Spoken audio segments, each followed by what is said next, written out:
Chapter 11, the muscular tissue.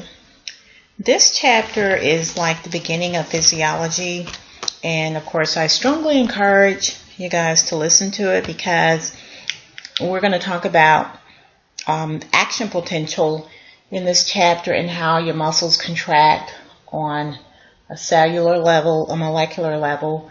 And I mean, we learned about the different types of muscles in chapter 10, and that when we do know they contract, but now you're going to have to understand the process, which of course can be a little bit difficult.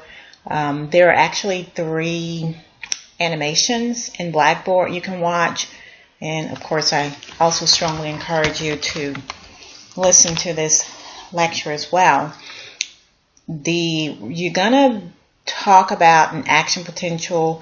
You're going to hear about it again in chapter 12, which of course the concept is the same. Here we're looking at a muscle.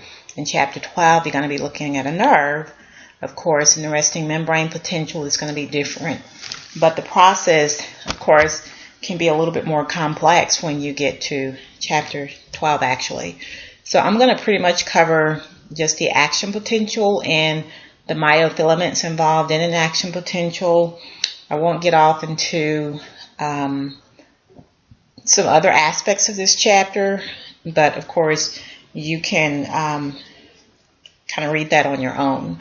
Here are some universal characteristics of muscles, or I like to say functions of muscles. Excitability. The muscle has to be excited prior to contracting. So chemical signals, the chemical signal that we're going to look at over here will be acetylcholine, which of course you're going to hear about acetylcholine again in chapter 12. When a muscle is stretched, of course, it's going to be excited. We're going to talk about isotonic and isometric contractions over here. And electrical changes across the plasma membrane, the sodium-potassium pump. Those are going to be your electrical changes across the membrane that will actually lead to an action potential in the muscle itself. So you're going to have an action potential in the nerve, and it's going to lead to an action potential in the muscle. The next characteristic, of course, is conductivity. Local electrical change triggers a wave of excitation that travels along the muscle fiber. So here you're going to have your thick and thin filaments involved in here that will actually lead to the conductivity process. And of course you have contractility over here. That's when your muscle is going to shorten, or it's going to contract, and it's not going to elongate, but when a muscle contracts, of course, it's going to shorten. So here there are some fibers involved over here that will be mentioned when we get to that particular portion of this chapter. Extensibility and elasticity, those two kind of go hand in hand because collagen fibers, we've talked about collagen. You guys know it's a protein, it's a fiber. Collagen fibers, of course, they actually prevent the muscle from overstretching. So extensibility, capable of being stretched between contractions. So muscles cannot be overly stretched, but they do have a high degree of extensibility. But many cells, as your textbook will say, will rupture if they are stretched or even a little. But over here, they can stretch pretty far without being damaged. Elasticity returns to its original resting length after being stretched. It's kind of like a rubber band. So it can, once the muscle is relaxed, after the contraction process and it relaxes, it goes back to its original length, which is its resting length. So here we're going to talk about, there are skeletal muscles. There are three types of muscles. You have skeletal, cardiac, and you have your smooth muscle. Skeletal muscle, this is the one we're going to spend most of our time talking about.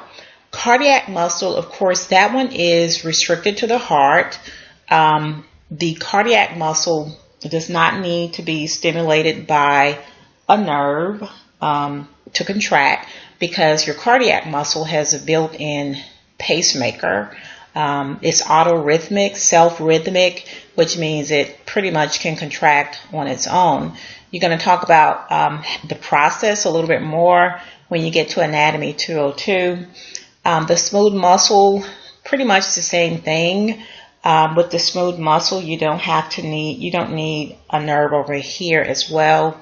Of course, those two muscles, the skeletal muscle is the only muscle that's voluntary, which means we have conscious control over the contracting of the muscle. It can contract or it cannot. However, the cardiac and your smooth muscle, they're involuntary. Parasympathetic and your sympathetic nervous system, of course, you're going to go in great depths about those two, the parasympathetic and your sympathetic nerve fibers, which of course are involved with your smooth muscle contractions. But your smooth muscle and your skeletal muscle and your cardiac are involuntary, and this one is the only one that's voluntary. This one has striations, alternating light and dark bands. The alternating light and dark bands they're talking about over here are actin and myosin. If you turn to page 401 of your textbook, here you have your thick and your thin filaments. Myosin, of course, is your thick filament, which is the purple fiber that you see. And, of course, your thin filament, of course, is actin. So those are your alternating light and dark bands. Voluntary, usually subject to conscious control. Striated muscle usually attached to what? To bones. Tendons attach muscle to bone to allow us to do all the various types of movements that we typically do, such as your synovial joint movements that you did in chapter 9, and the muscle that was associated with it to allow you to actually move. Here are some basic components of the muscle fiber.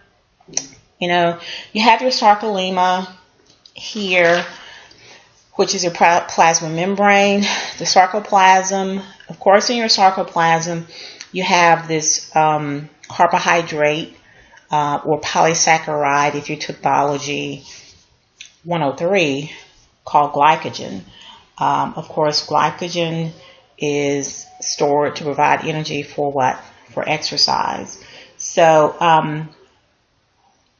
when you do an intense exercise regimen, glycogen, of course, is released or broken down, converted to glucose. And, of course, you have that necessary energy that you need to sustain you during the workout. Myoglobin, of course, is synonymous, similar to hemoglobin, which, of course, is the red pigment found in our blood cells. But here, this is a red pigment that's found in your muscle fibers, myoglobin. And, of course, it transports oxygen to the muscles in order for the muscles to move or to actually contract. It's multinucleated, which means it has several nuclei, not just one. Myoblasts, of course, are your stem cells that will give rise to the different muscle fibers. Your satellite cells are very important because when you injure your muscle, your satellite cells, of course, they will assist in the repair process, or as the book says, in regeneration of your damaged skeletal muscle. So if you ever have a tendon that's torn or a muscle that's injured, your satellite cells, of course, will be actually helpful in the repair process. Now, your satellite cells, you don't have them in your cardiac muscles, but you do have them over here in your skeletal muscles, which are very important. Your sarcoplasmic reticulum, which is your smooth ER, this is where your calcium reservoir is. There are several things that you need, which I will talk about a little bit later, not right now, in order for your muscles to contract. So it acts as a calcium reservoir. It releases calcium through channels to activate your contraction. Now, when that calcium is released, it's going to actually go. You're going to see calcium twice in your textbook. I'm not sure how many times you will see them in the animations. I need to review those again. But you're going to see calcium in the nerve fiber, and you're going to also see calcium over here with your muscle fiber. So the calcium is released from the sarcoplasmic reticulum, and of course it's going to actually enter the T-tubule, which are like little tubular enfoldings, and it's once it travels down the T-tubule, then of course it's going to lead to the actual contraction of your muscle. Now, of course, you have your thick filaments here. You have a head, and of course you have a tail. It looks like a golf club. Two globular heads, and of course, as you can see, the heads are projecting in various directions along the length of your thick filaments, and of course they're alternating right and left, so they're angling away from each other, and there's a reason for that, because once the head binds to the subunit of the thin filament, of course, they're going to take turns actually pulling on the thin filament in order for the muscle to contract, and so the muscle won't fatigue very easily as well. Now, your thin filaments, this one right here is a little bit more complex. Of course, this is the orange one. You need to be able to understand. Now, those G-actins have little active sites. Now, that's where the myosin head is going to actually bind to. You need to remember that.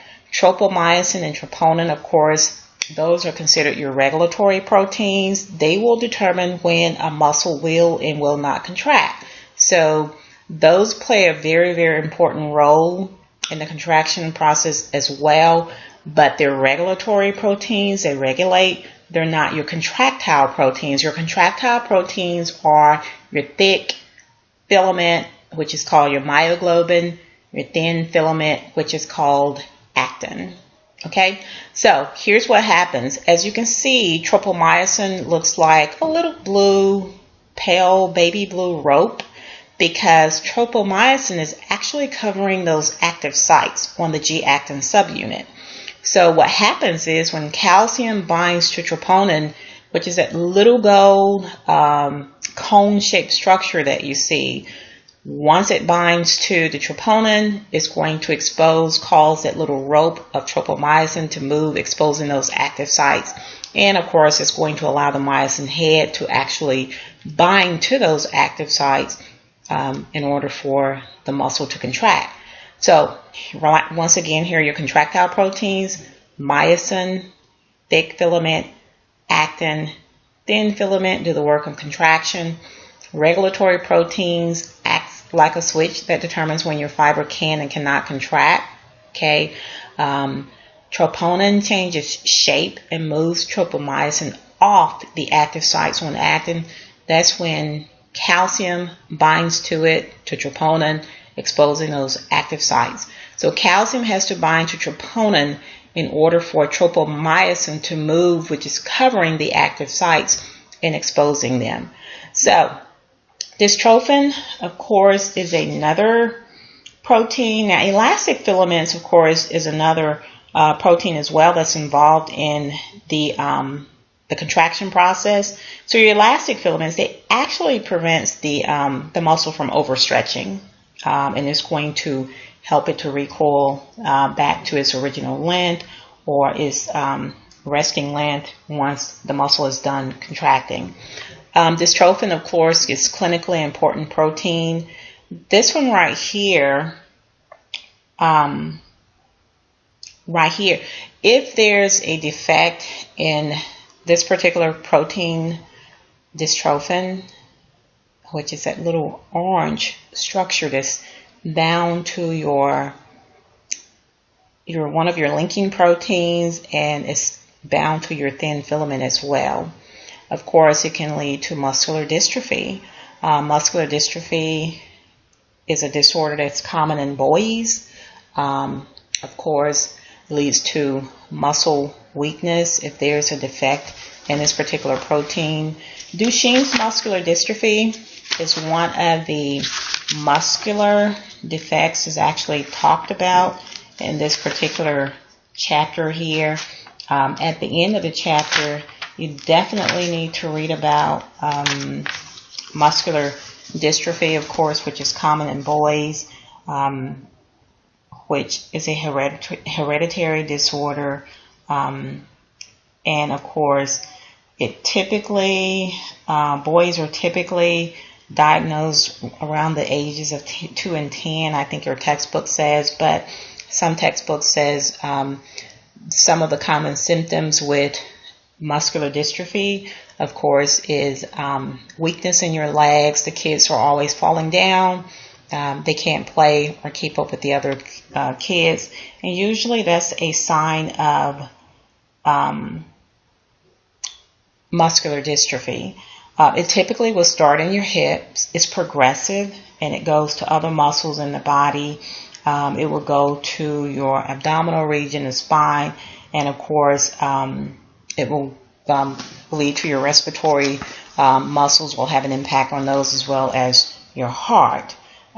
These kids are normally in a wheelchair between the ages of 10 and 12, and typically when they die, is typically due to some type of respiratory complication or, heart failure with these kids.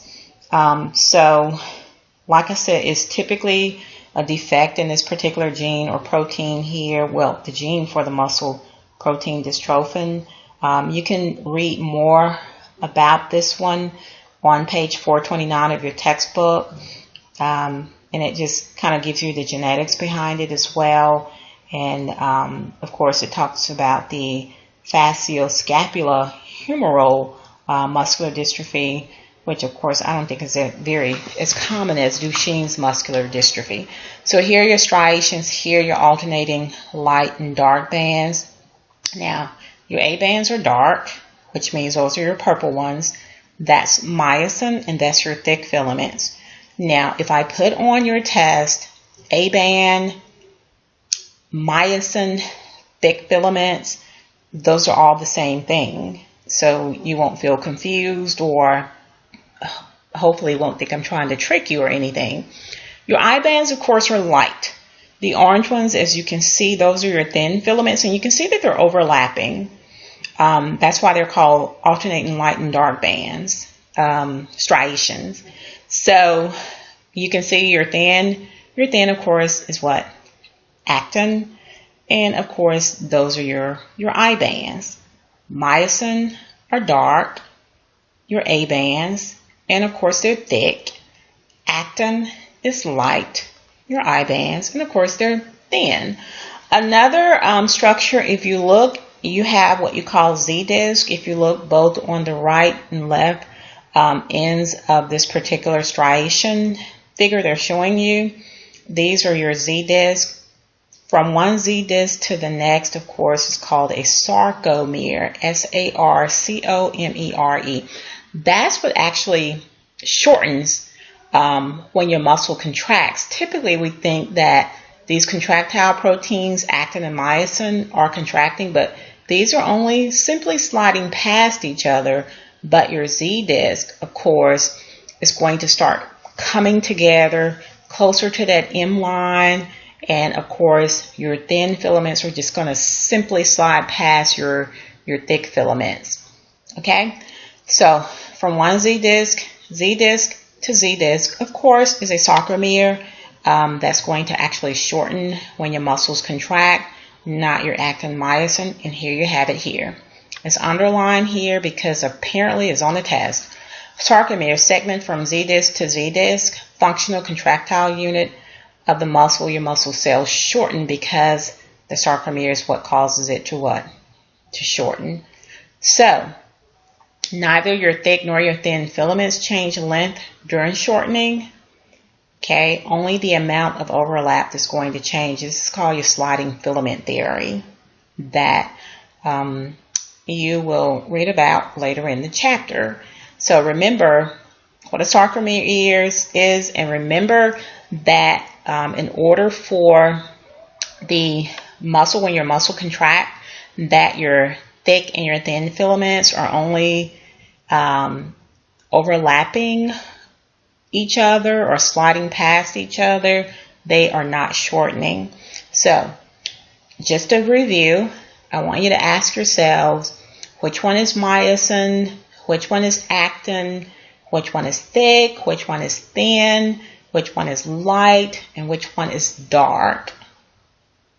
Okay, which one is your A and which one is your I band. Now, nerve-muscle relationship. This part is very, very important. If you will, this is actually on page 404 of your textbook. Now, the skeletal muscle nerve contracts unless it's stimulated by a nerve.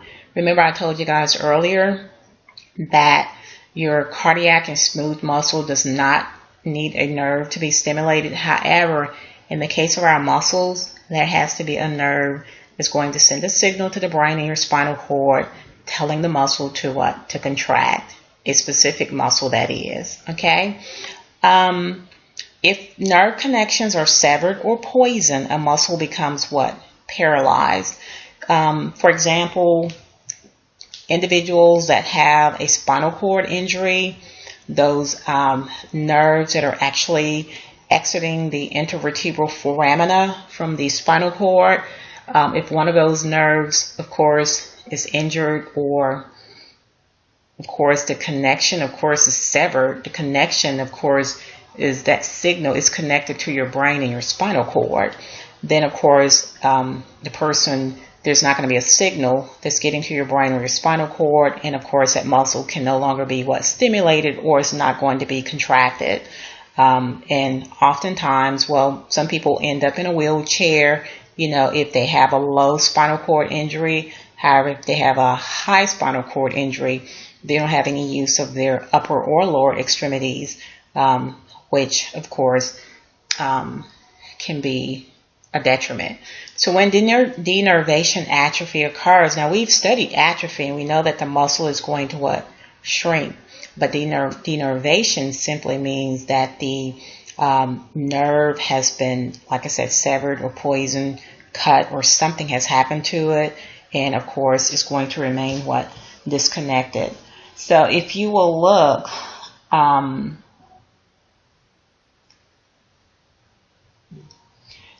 page 404, the introduction, the nerve-muscle relationship.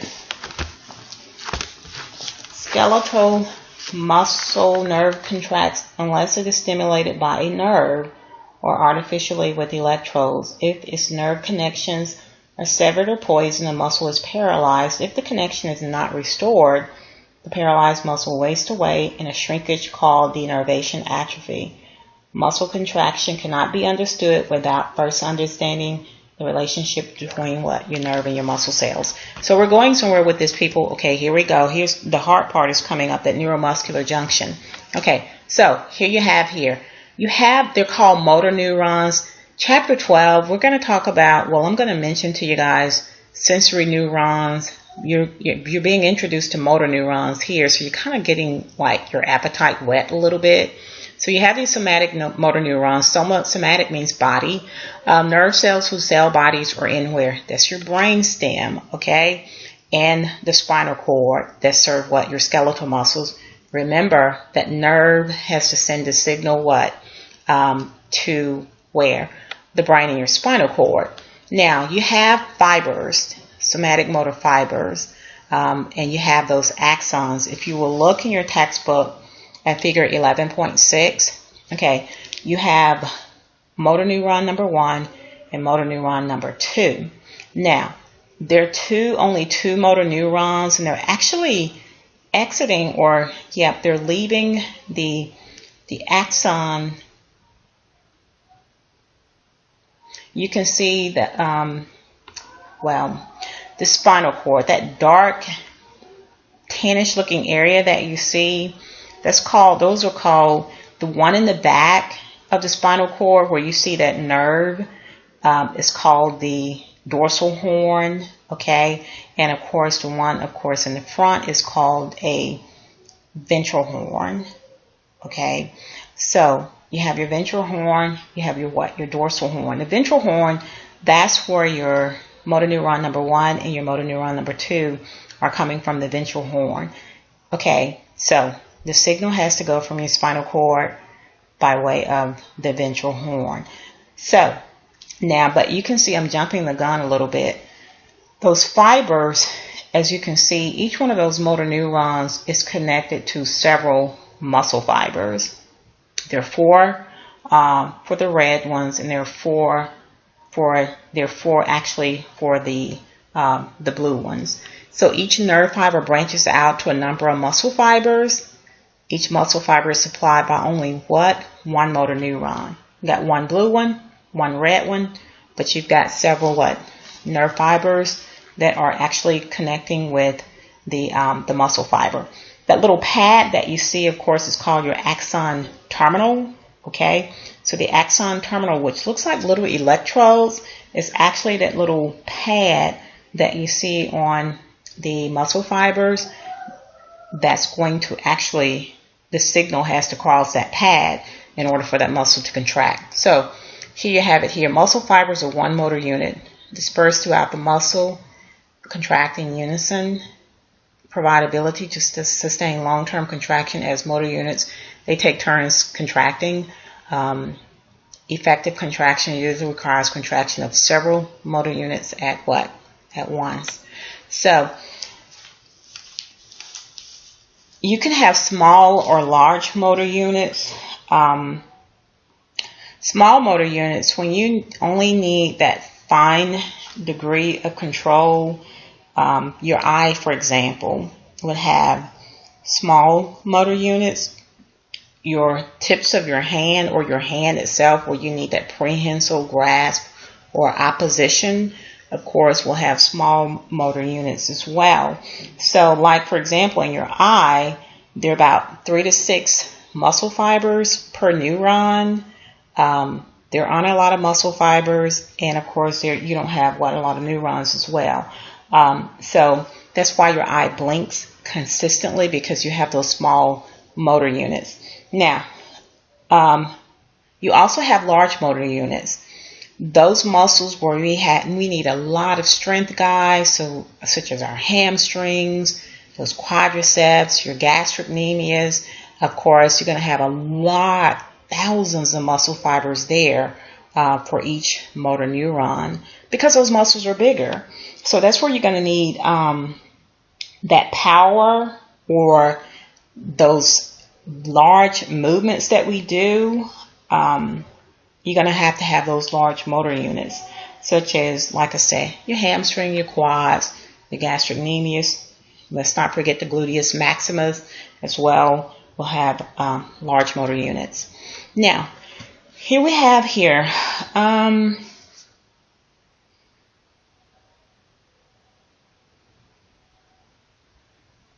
So, fine movements of the eye. This is on page 404 under motor neurons and motor units. Fine movements of the eye and hand, second column, thus depend on small motor units, while powerful movements of your gluteal and quadricep muscles depend on large motor units. In addition to adjustments in strength and control, another advantage of having multiple motor units in each muscle is they work in shifts. Okay? Muscle fibers fatigue when subjected to continual stimulation. If all the fibers in one of your postural muscles fatigued at once, for example, you might collapse. Postural muscles, the erector spinae muscles, of course, is responsible for keeping the posture erect. Those abdominal muscles are involved in that, the gluteal muscles. You might collapse. So to prevent this, other motor units take over while the fatigued ones recover, and the muscle as a whole can sustain long-term contraction. And the role of motor units in muscular strength is further discussed later in the chapter. So remember, I was telling you guys earlier that your myosin heads, how they're actually They're in that helical array. Some are projecting right and some are projecting left. So you're going to understand it's like pulling on, having that tug of war type thing going on, where you take one hand and you're going to pull it or put it over the other. As you're pulling, you're trying to get that rope closer to you. The same concept here with that myosin head when it's bound to the active side of actin. Of course, it's just pulling on it, pulling on it, and pulling on it while the contraction is taking place. And however those, they're kind of giving each other a break. The myosin heads, that's what they're doing in order to sustain that particular contraction. So here we have it here, a synapse, point where a nerve fiber meets its target cell. Okay, it's called a neuromuscular junction. So the target cell here is a fiber, a muscle fiber. The synapse is the point between your nerve fiber and the muscle. Okay, each terminal branch of your nerve fiber within the neuromuscular junction forms separate synapse with the muscle fiber. So those little pads that you see, figure 11.6, page 404, what is your target muscle? What is your target cell? The muscle fiber. What are those pads? Those are like the little synapse or the axon terminal. That's what it really is, coming from the nerve fiber. Okay, so that's your neuromuscular junction. So here we have it here. You have these are just some common names you need to be familiar with. Synaptic knob. Of course, if you look in your synaptic knob, I'm not going to go over all of these terms. I'm just going to hit on the important ones. The synaptic knob, of course, if you look inside of it, it has synaptic vesicles. In your synaptic vesicles, you have this neurotransmitter called acetylcholine, or ACH. Okay, that's important because we're going to look at that a little bit later. You have to have acetylcholine in order for your muscles to contract. So let me just tell you everything that you're going to see before, so you can kind of be aware of what it is that you need to kind of study. So in order for a muscle to contract, you're going to have calcium. You need those myofilaments, which are actin and myosin. You need those regulatory proteins, which would be troponin and tropomyosin. You got to have ATP. Okay, ATP is needed in order for the muscle to contract. It's also needed for the muscle when it relaxes. Acetylcholine is, of course, a key player in causing the muscle to contract, which is a neurotransmitter. And, of course, you're going to have acetylcholinesterase, which is an enzyme that's going to be needed prior to your muscles relaxing. Okay? So, the acetylcholine, you have this little cleft that's actually separating the sarcolemma. Remember, that's your plasma membrane of what? Of the muscle fiber. So you have this little opening, if you will look, that little space between your synaptic knob that's kind of like embedded in the sarcolemma. Well, kind of like between the, I don't know, below the synaptic knob, but in the muscle. So between your synaptic knob and your sarcolemma, you have your synaptic cleft. Acetylcholine has to drift across that synaptic cleft. Those little purple things that you see that looks like little railroad tracks, of course, those are called receptors. Acetylcholine has to bind to those receptors. Okay? You have a Schwann cell, which, of course, if you go back up and you look at the fiber, motor nerve fiber, or the axon wrapped around it, that bubble or glass-like structure that you see, of course, is called a Schwann cell. So we're going to talk about a Schwann cell again in chapter 12. So that's why it's so important that you understand what's being talked about over here, so you can really have an understanding of an action potential in chapter 12. So yeah, so you have that little Schwann cell wrapped around it. That's going to speed up that action potential. Okay, so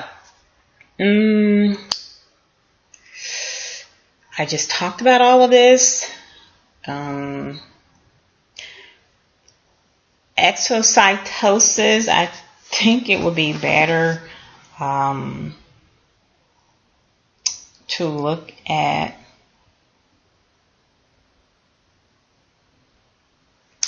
the pictures, but yeah, there are pictures in your textbook on page 409, but anyway. So acetylcholine, let me just give you a quick rundown before I go to those pictures. Acetylcholine, of course, has to drift across the synaptic cleft, but they have to be released from your synaptic vesicles. Once they go across, it's like they're little sprinkles or something, green sprinkles. Once they go across the cleft, they're going to bind to the acetylcholine receptors, okay? Another important autoimmune disorder is myasthenia gravis, or MG, which is a common disorder in women.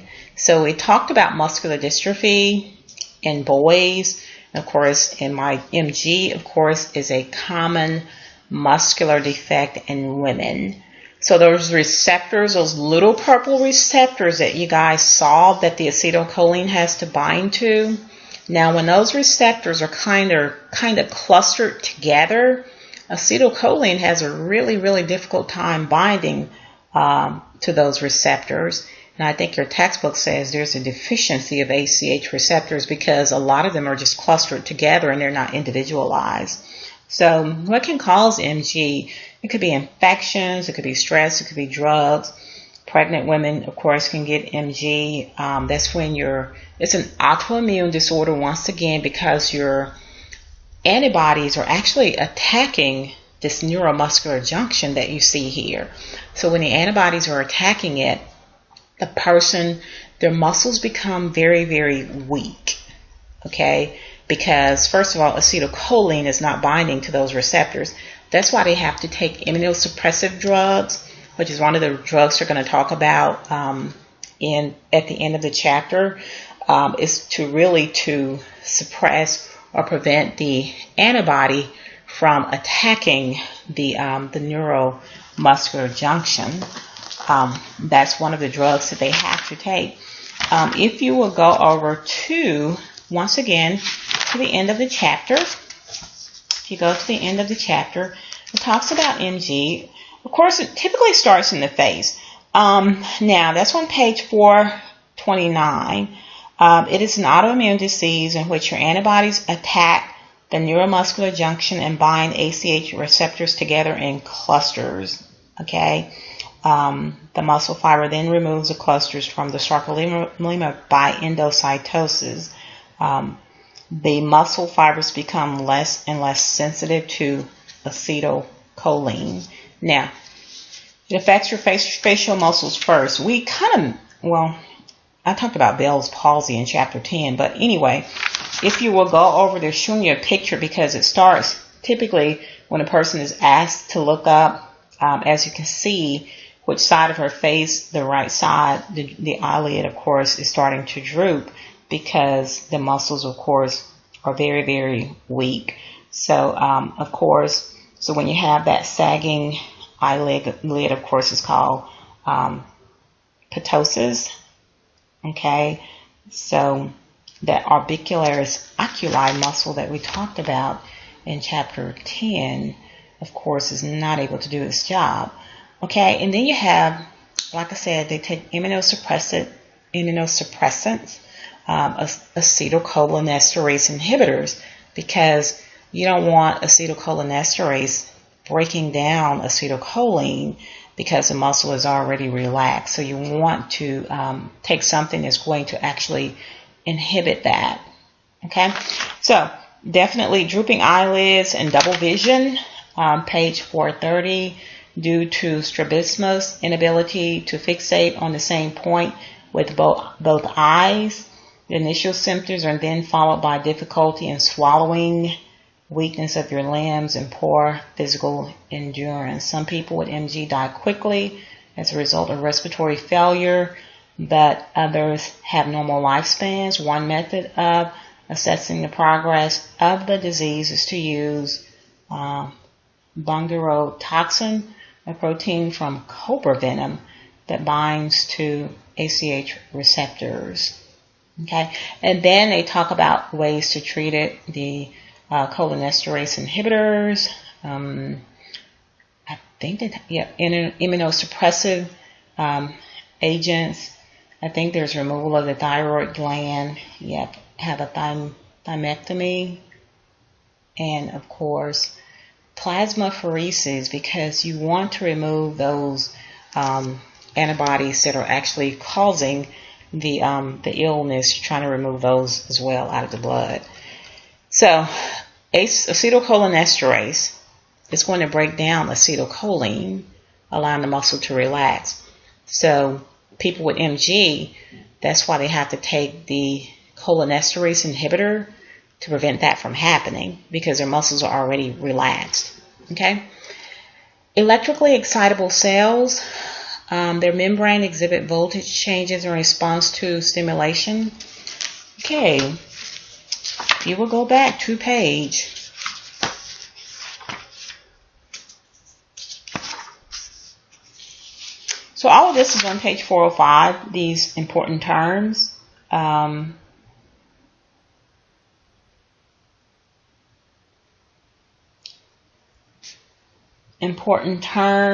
So electrophysiology, the study of the electrical activity of cells. Yes, there is electricity in the muscle cells, is a key to understanding nervous activity, muscle contraction, and heartbeat, and other physiological phenomena. The details of electrophysiology are presented in chapter 12.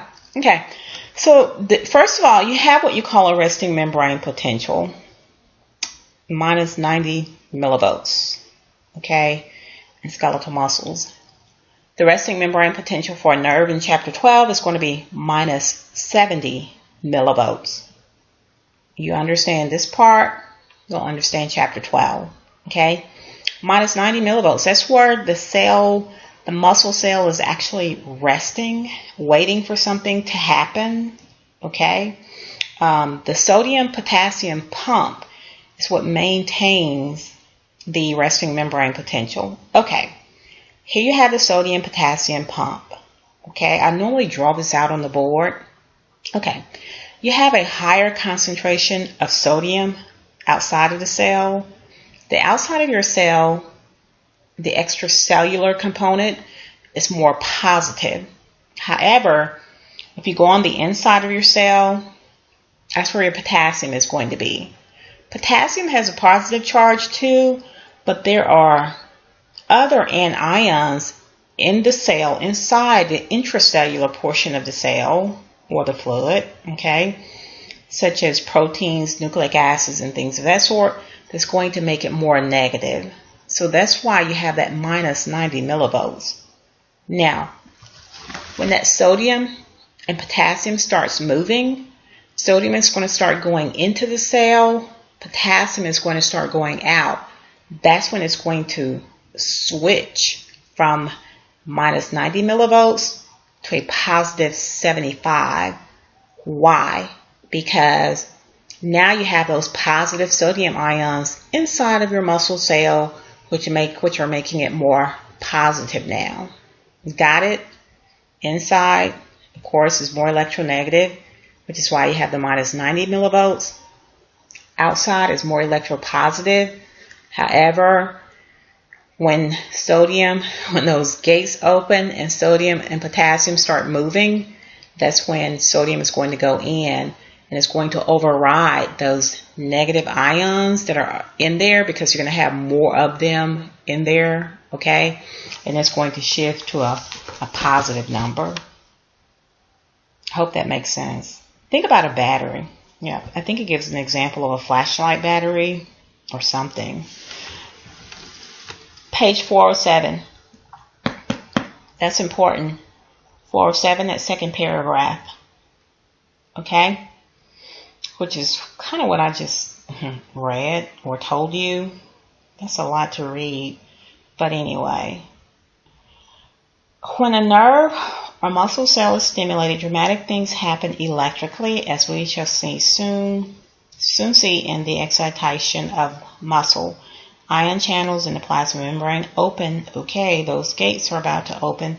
Sodium flows into the cell, driven both by its concentration differences across the membrane and by its attraction to the negative charges of your cell interior. That is, it flows down an electron, it goes from high to low. The sodium cations override the negative charge inside of the membrane, so the inside of the membrane becomes what? Positive. Repolarization. Positive 75 millivolts. Okay? The sodium gates are going to close. Please, Lord, this is the most important part. The sodium channels will close and potassium channels are going to open. Potassium goes out of the cell partly because it is repelled by the positive sodium charge and partly because it is more concentrated in the ICF, which is your intracellular fluid, than in the ECF, which is what I told you earlier. You have more potassium ions on the inside. Okay? Sodium's where? Outside. So it's going to flow out. Okay? In the direction opposite from your sodium movement. The loss of potassium ions from the cell turns the inside of the membrane negative again. Okay, repolarization. Okay, the positive is depolarization. This one is repolarization. Okay, so once it's going to be repolarized back where? To that minus 90 millivolts. So now this quick up and down voltage shift from the negative RMP to a positive value and then back to the RMP again is called an action potential. Okay. An action potential. An impulse. A signal. Okay. The RMP is a stable voltage seen in a waiting cell, whereas the action potential is a quickly fluctuating voltage seen in an active stimulated cell. Chapter 12 explains the RMP and the mechanisms of action potentials more what? Fully. Okay. Action potentials have a way of perpetuating themselves. An action potential at one point on a plasma membrane causes another one to happen immediately in front of it. Okay, chapter 12. Okay, which triggers another one a little farther along and so forth. A wave of action potential spreading along a nerve fiber like this is called a nerve impulse or a nerve signal. Okay. So the signal is going to travel along the sarcolemma, that's your muscle, and we will see how this leads to what? To muscle contraction. So the action potential, let's go over here. So this is all the stuff I just told you about, okay? The sodium, potassium, all of that, okay?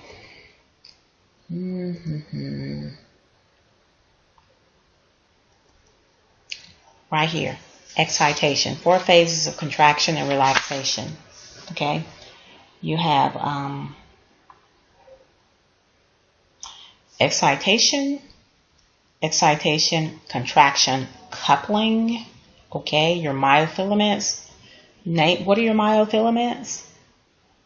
Think about that. Which ones are thick? Which ones are thin? Which one is the I band? Which one is the A band? Which one is actin? And which one is myosin? Activation of those myofilaments. They're getting ready to what? Contract. Okay? Excitation, contraction, coupling. Okay? Contraction, step in which your muscle fiber develops tension and may what? Shorten.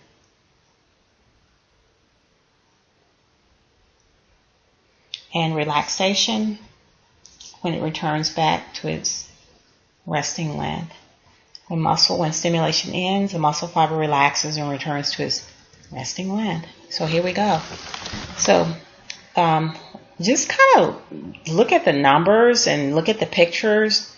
You're going to have to do this over and over again. Trust me, people, this will not come overnight. This is physiology here. So if you see, you look at the nerve fiber, motor nerve fiber. Motor means movement. Motor is associated with the muscle. Okay, sensory nerve fiber connected with your senses. Chapter 12. So you have this motor nerve fiber, and of course you have that nerve signal in red that's traveling the length of the nerve fiber. Remember I told you want to see calcium here. So now you have your calcium that's going where? Into your synaptic knob. Once calcium goes into your synaptic knob, if you go to number 2, those little synaptic vesicles, those little green structures you see, remember, has acetylcholine trapped inside of them. They're going to burst by a process called exocytosis. And as you can see, the acetylcholine is going to drift across your synaptic cleft. Where is it going? Your ACH receptors. Why do people or women get MG, which is an autoimmune disorder? Remember, a deficiency in these ACH receptors. Remember that. These little purple structures that you see, or they're going to be actually clustered together, preventing acetylcholine from attaching to it. So now you can see the receptor and you can see acetylcholine. There are 2 spots for acetylcholine to actually bind to it. Once acetylcholine binds to that receptor, now you see the sarcolemma. Remember, those ACH receptors are embedded in the sarcolemma. We're in the muscle now, right? Okay, so what's going to happen next? Sodium potassium pump. All right, sodium is going where? In. You see the red arrow pointing downward. So it's going from down, it's electrochemical gradient, okay, from outside the extracellular fluid to the inside, the ICF. Okay, and then what's going to happen? The resting membrane potential. So why is it a minus 90 millivolts? Can someone tell me why? Why? Because what? The inside, of course, is more negative. Why does it shift to a positive 75, a term called depolarization? Why? Ask yourself that. Why does it shift to a positive 75? Because sodium goes into the cell and it's going to override all of those negative charges. Sodium gates shut. Potassium gates open, or channels, whatever you want to call them. Same thing. Potassium is going to do what? It's going to leave. It goes from inside to where? Outside. Then those gates are going to close. What's going to happen? It's going to shift back to that minus 90 millivolts. What's the term used to describe that? Question mark. Ask yourself that question. The quick voltage shift is called what? An end-plate potential. Now, this is an action potential right here. Remember that shift in voltage across the membrane? So it depends on what? The sodium potassium pump. Okay? So it's called the EPP. The quick voltage shift is called an EPP, end plate potential. So you got that, okay? And they're showing it again. They're showing you, just kind of sort of like giving you a recap, okay? What's inside of your synaptic knobs? Acetylcholine, right? Where does acetylcholine go? It's going to the receptors. The receptor is embedded where? In the sarcolemma of the muscle. Okay. Once the ACH binds to the receptors, what's going to happen next? Sodium, potassium gates are going to what? To open. Which one opens first? Sodium, right? So when does sodium go in or out? Ask yourself that question. Okay. Once sodium moves, okay, the resting membrane potential goes to what and why? Ask yourself that question. Okay, when your sodium gates close, the potassium gates are going to open. K plus is for potassium, okay? So, which way does potassium go? From where? Which direction? Inside of your cell or the outside? Which direction? Once potassium exits, what happens to the voltage? The number. It goes back to what number and why. Okay. So when you have a change in voltage across the membrane, or those ions are moving, what do we call it? It's called an action potential. Got it? Okay. Now we're in what? The muscle. So the nerve cell has been excited. Now the muscle is about to contract.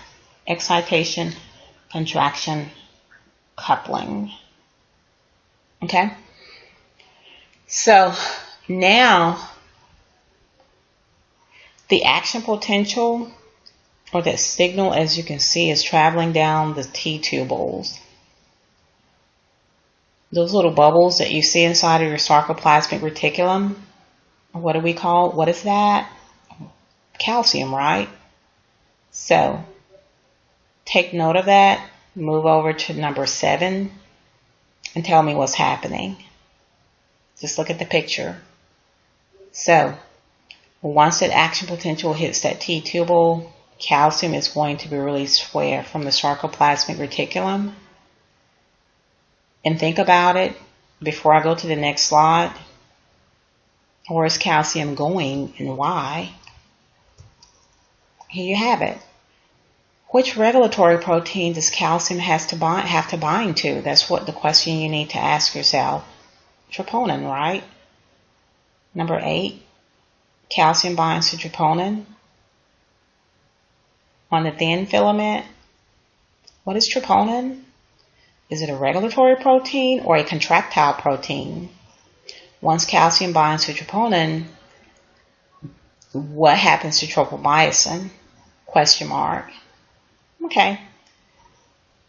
It's going to tropomyosin, which of course is covering the active sites. Okay, it's going to move. Okay, it's going to flip. That little rope is, as you can see, number 9, it's going to flip, exposing what? The active sites. What's going to bind to the active sites? What do you see next to it? The head of what? Myosin. All right. Remember I told you you have to have ATP in order for your muscles to contract.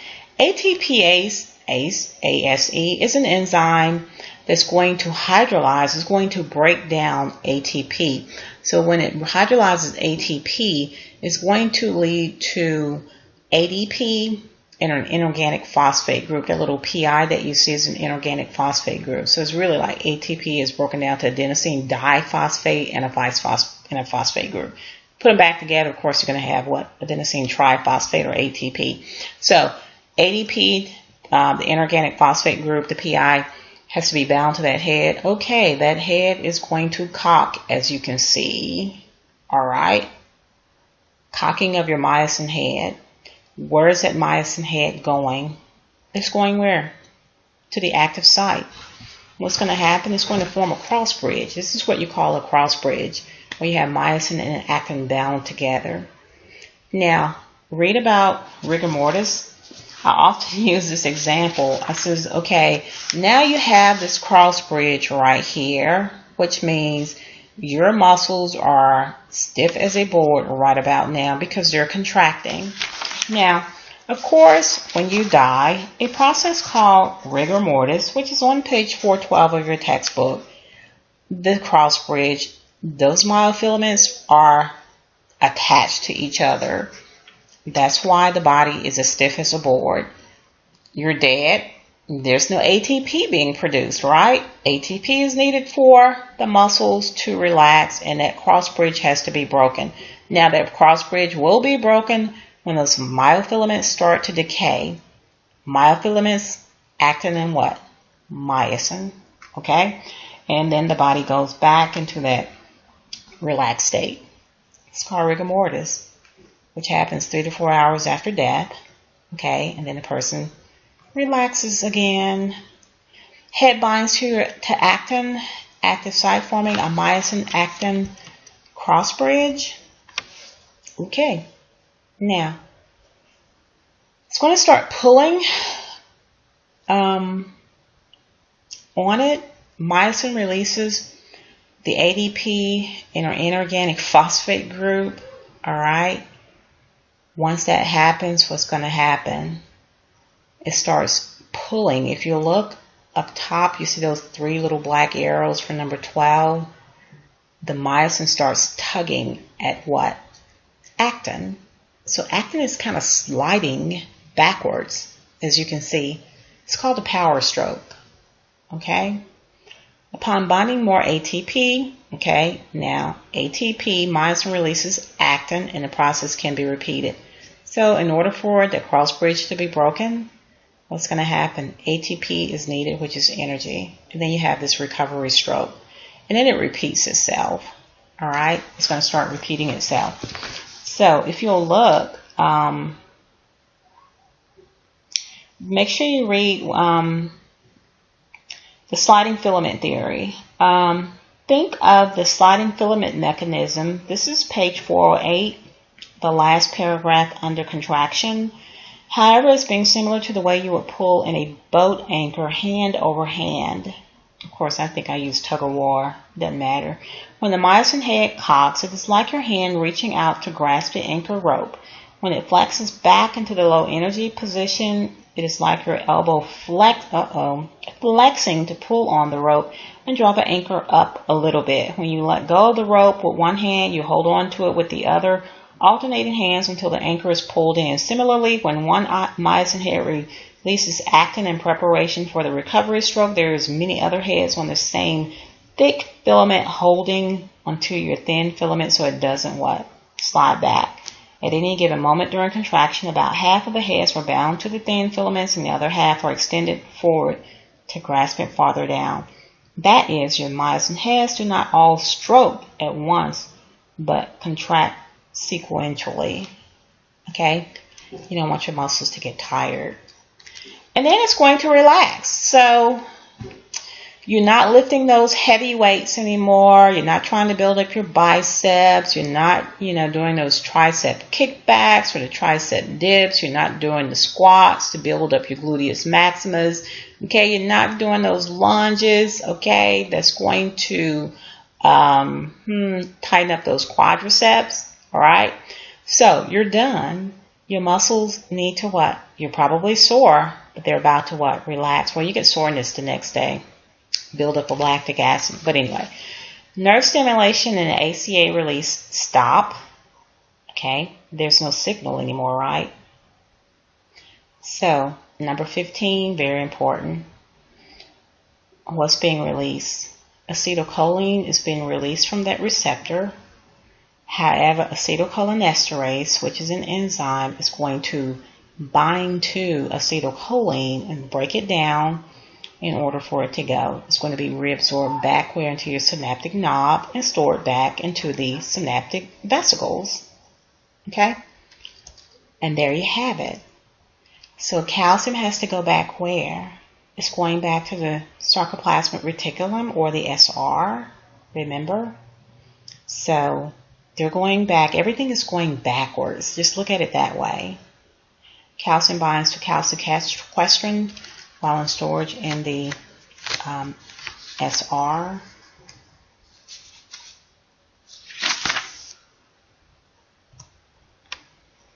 So, and then calcium is removed from where? Troponin, right? Tropomyosin is going to cover the active sites back up. ATP, okay, ADP, of course, is going to be converted to ATP, which of course is going to remove the myosin head, as you can see. And the muscle returns to its what? Resting length. Due to recoil of elastic components and contraction of antagonistic muscles. So if you do pronation of the forearm, what would be the antagonistic muscle for pronation of the forearm?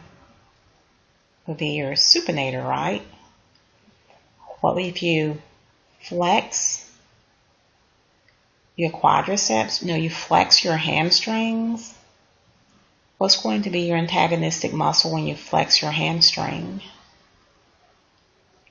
Okay? Those are just some questions you probably want to answer. If you do plantar flexion of the foot, we know the gastrocnemius allows you to do that. What's going to be the antagonist that's going to try and prevent you from doing that? What muscle is on the opposite side of the joint? Look, on the front of the leg. All right. So here's that rigor mortis right here. Read about it. Muscle contracts but cannot what? Relax. Isometric and isotonic contraction. Okay, I'm going to stop here.